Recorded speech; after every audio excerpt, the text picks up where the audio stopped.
Graça e paz, amados irmãos e irmãs, membros da Primeira Igreja Batista, também aos demais irmãos, irmãs e amigos que nos assistem pelas redes sociais, pelo Facebook ou pelo canal dos jovens de nossa igreja, Road to Bloom 808. Eu sou o pastor Fernando Fernandes e é uma grande bênção poder mais uma vez compartilhar a palavra de Deus com os queridos.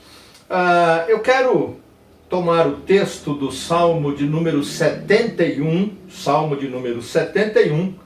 e nós vamos ler os versos 19 a 21, Salmo de número 71, os versos 19 a 21, é um salmo de Davi, né? Na verdade é como se fosse uma oração, né? Vamos dizer assim.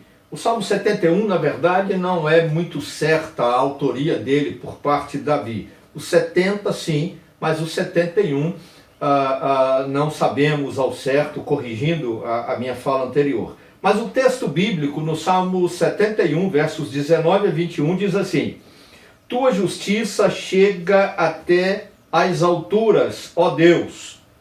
Tu que tens feito coisas grandiosas, quem se compara a ti, ó Deus?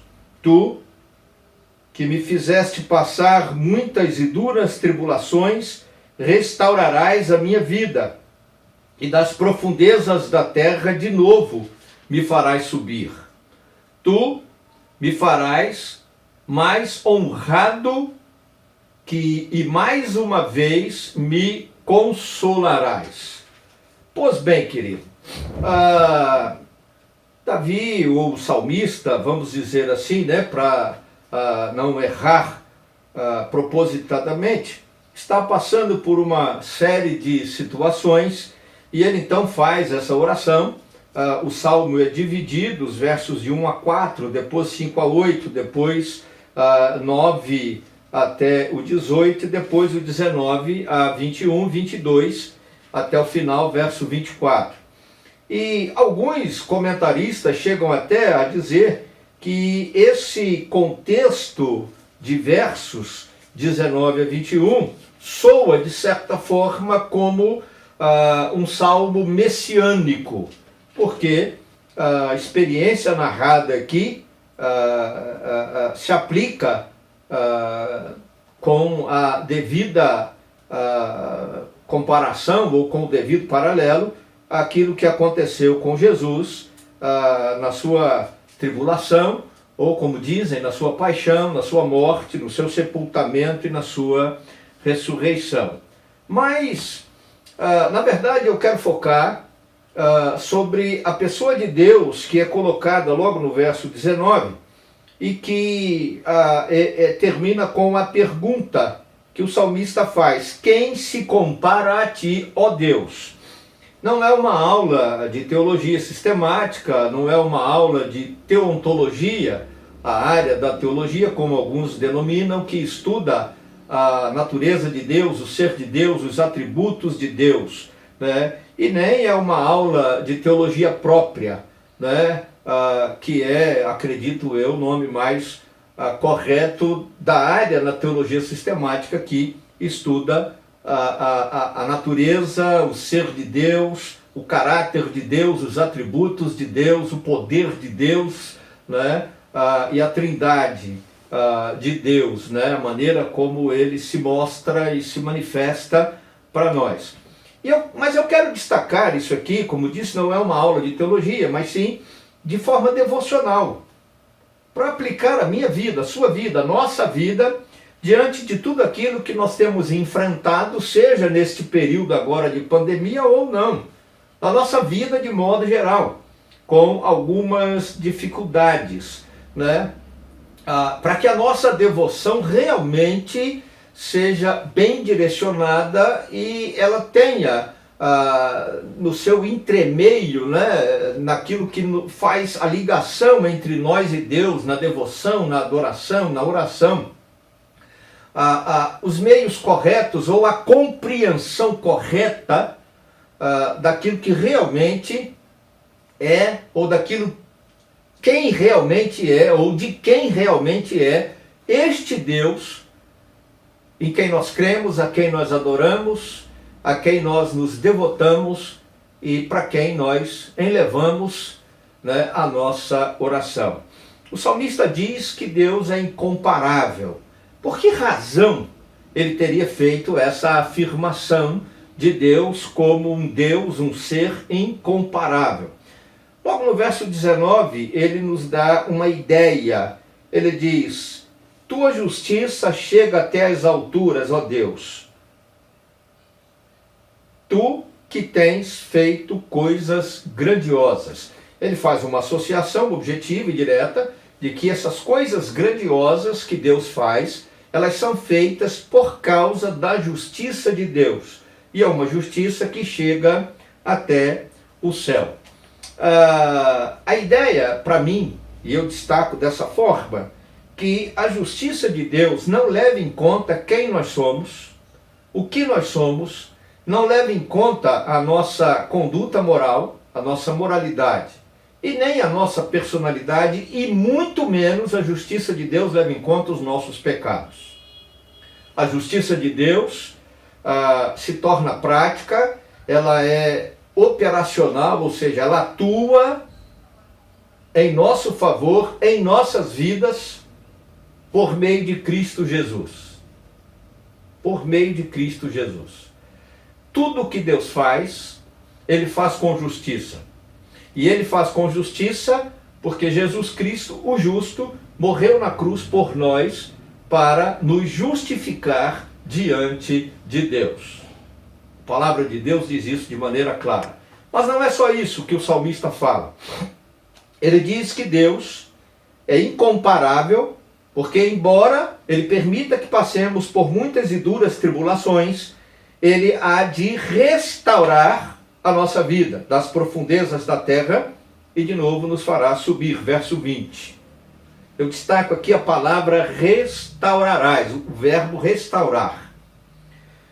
Deus é incomparável, porque mesmo depois das dificuldades que enfrentamos e dificuldades que Ele mesmo permite que passemos, Ele há, pela sua graça, pela sua justiça, de restaurar a nossa vida. Restaurar é dar novo vigor. Restaurar é restabelecer as forças, é reanimar. Ou seja, o propósito de Deus, até mesmo quando Ele permite ou nos impõe, pela sua justiça, duras e muitas tribulações, não é o de nos deixar ali prostrados, arrasados, destruídos, caídos, enfraquecidos. Não. O propósito de Deus é o de, mesmo que cheguemos ao fundo do poço, de nos restaurar, de nos colocar outra vez em pé. Daí fará subir. E quando eu disse que alguns comentaristas fazem a associação como sendo um salmo messiânico, é justamente porque a ideia de fazer subir é a ideia de ter morrido enfrentando a dificuldade, mas de ressuscitar e sair da sepultura. Às vezes, as nossas dificuldades são tão grandes, tão sérias, que nós promovemos a ideia de, eu diria assim, um autossepultamento espírito-emocional. A gente se lança dentro de uma cova, e os que já sofreram de depressão, os que sofrem de depressão, sabem muito bem o que é isso. E às vezes o que a gente precisa não é uma ressurreição para sair da sepultura lá no cemitério, mas é uma ressurreição interior, para sair dessa sepultura, dessa cova. E Deus é incomparável, porque Ele tem o poder de nos tirar, de nos fazer subir dessa cova. Por último, eu destaco o verso 21. O salmista diz que Deus é incomparável porque Ele nos faz mais honrados e mais uma vez Ele nos consola. Está escrito aí no verso 21. Tu me farás mais honrado e mais uma vez me consolarás. É isso mesmo. Deus é incomparável porque Ele nos consola sempre. Mesmo quando não percebemos, mesmo quando não aceitamos, mesmo quando não queremos aceitar, sentir, Deus está do nosso lado, ministrando consolo na nossa vida. Consolo, consolar, é aliviar o sofrimento, é dar alívio à aflição. E isso com promessas, como tem na Bíblia, promessas de Deus de nos trazer consolo, né, nas mais difíceis situações, a fim de que, consolados, nós possamos levantar e ainda ajudar os outros. O apóstolo Paulo fala isso na segunda carta, aos Coríntios, no capítulo 1. Leia 2 aos Coríntios, capítulo 1, os versos de 3 a 5. 3 a 5. Somos consolados com as consolações de Deus para que a gente possa consolar os outros. Uma vez que passamos por experiências, mesmo experiências as mais desagradáveis e adversas, nós podemos tirar lições e a partir daí ajudar pessoas, abençoar pessoas. O problema que você enfrenta não é o pior de todos no planeta. O meu problema não é o pior de todos no universo. Os nossos problemas somados, eles não podem ser comparados a algumas dificuldades que se abatem sobre outras pessoas espalhadas por todo o planeta Terra. E Deus nos consola. E é importante o destaque que faço aqui, porque quando você chega no Novo Testamento, você vai lá no Evangelho de João, você pega os capítulos 14, 15 e 16 de João. Mas eu quero destacar especificamente o capítulo 14 do Evangelho de São João, o verso 16. Consolo é tarefa do Espírito Santo de Deus na nossa vida. Ele é o Consolador, o Paráclito, aquele que está ao lado, aquele que põe o ombro debaixo da carga, aquele que segura a nossa mão e que nos ajuda a carregar os fardos e as dificuldades, que ilumina a nossa mente, dando sabedoria para a gente saber o que fazer, como fazer e a hora certa de fazer, para a gente reverter situações adversas. Pois bem, queridos, eu não sei o que está passando com você na sua vida agora, não sei como é que está a situação na sua casa. Eu sei de várias pessoas que estão enfrentando problemas, dificuldades. Eu sei de pessoas, famílias enlutadas, crises as mais diversas, na área econômica, financeira, na área da saúde. Mas em maior ou menor escala, mais profundo ou de uma forma mais suave, todos enfrentamos crises e dificuldades na nossa vida. Há momentos em que todos nós nos deparamos e às vezes perguntamos se Deus não está vendo o nosso sofrimento. E se Ele não pode de alguma maneira fazer alguma coisa. Sim, Ele pode. E Ele faz. Porque Ele é um Deus incomparável. Não há nada, nem ninguém, e nenhum Deus criado pela mente ou pelas mãos humanas que possa se comparar ao nosso Deus. O Deus da Bíblia, o Pai do nosso Senhor e Salvador Jesus Cristo, o nosso Pai pela fé em Cristo Jesus. Ele é incomparável porque Ele age sempre de forma justa. Você não vai sofrer mais do que você pode suportar. E se o sofrimento for maior, a Bíblia diz, Deus dá um escape, Ele dá uma saída, Ele dá o consolo do Espírito Santo. Mesmo quando Ele permite que você padeça dificuldades, crises, Ele, pela sua misericórdia, te levanta outra vez, te põe de pé, para você prosseguir e caminhar. Não fique prostrado, não se entregue ao sofrimento, à murmuração, à reclamação. Murmuração, reclamação é pecado contra Deus. Primeira carta do apóstolo Paulo aos Coríntios, capítulo 10. Creia, o Espírito Santo de Deus está aí agora, do seu lado, confortando você, consolando o teu coração e te ajudando a prosseguir para a honra e glória do Senhor nosso Deus. Eu quero orar por você. Senhor Deus e Pai, é no nome santo e poderoso de Jesus que eu abençoo a vida deste querido, desta querida que nos assiste agora.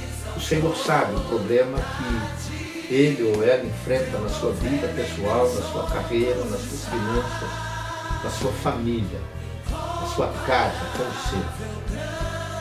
Deus, nada disso, nenhum desses problemas é maior do que a tua justiça, é maior do que o teu poder em restaurar as nossas vidas, ou pode se comparar ou superar a ação poderosa e consoladora do teu Espírito Santo sobre nós e em nossas vidas.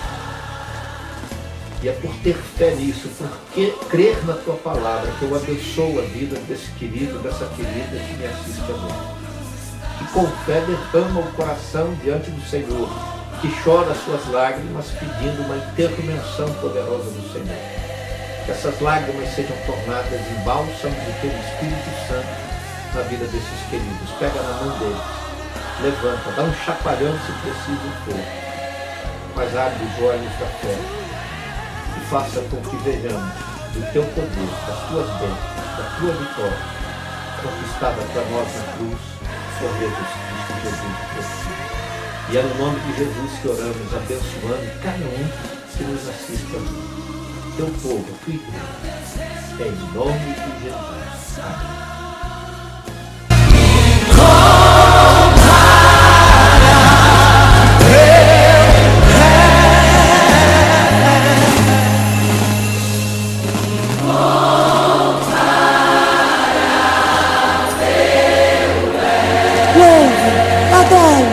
Adoro, fala que não há outro igual a Ele. Ele é incomparável.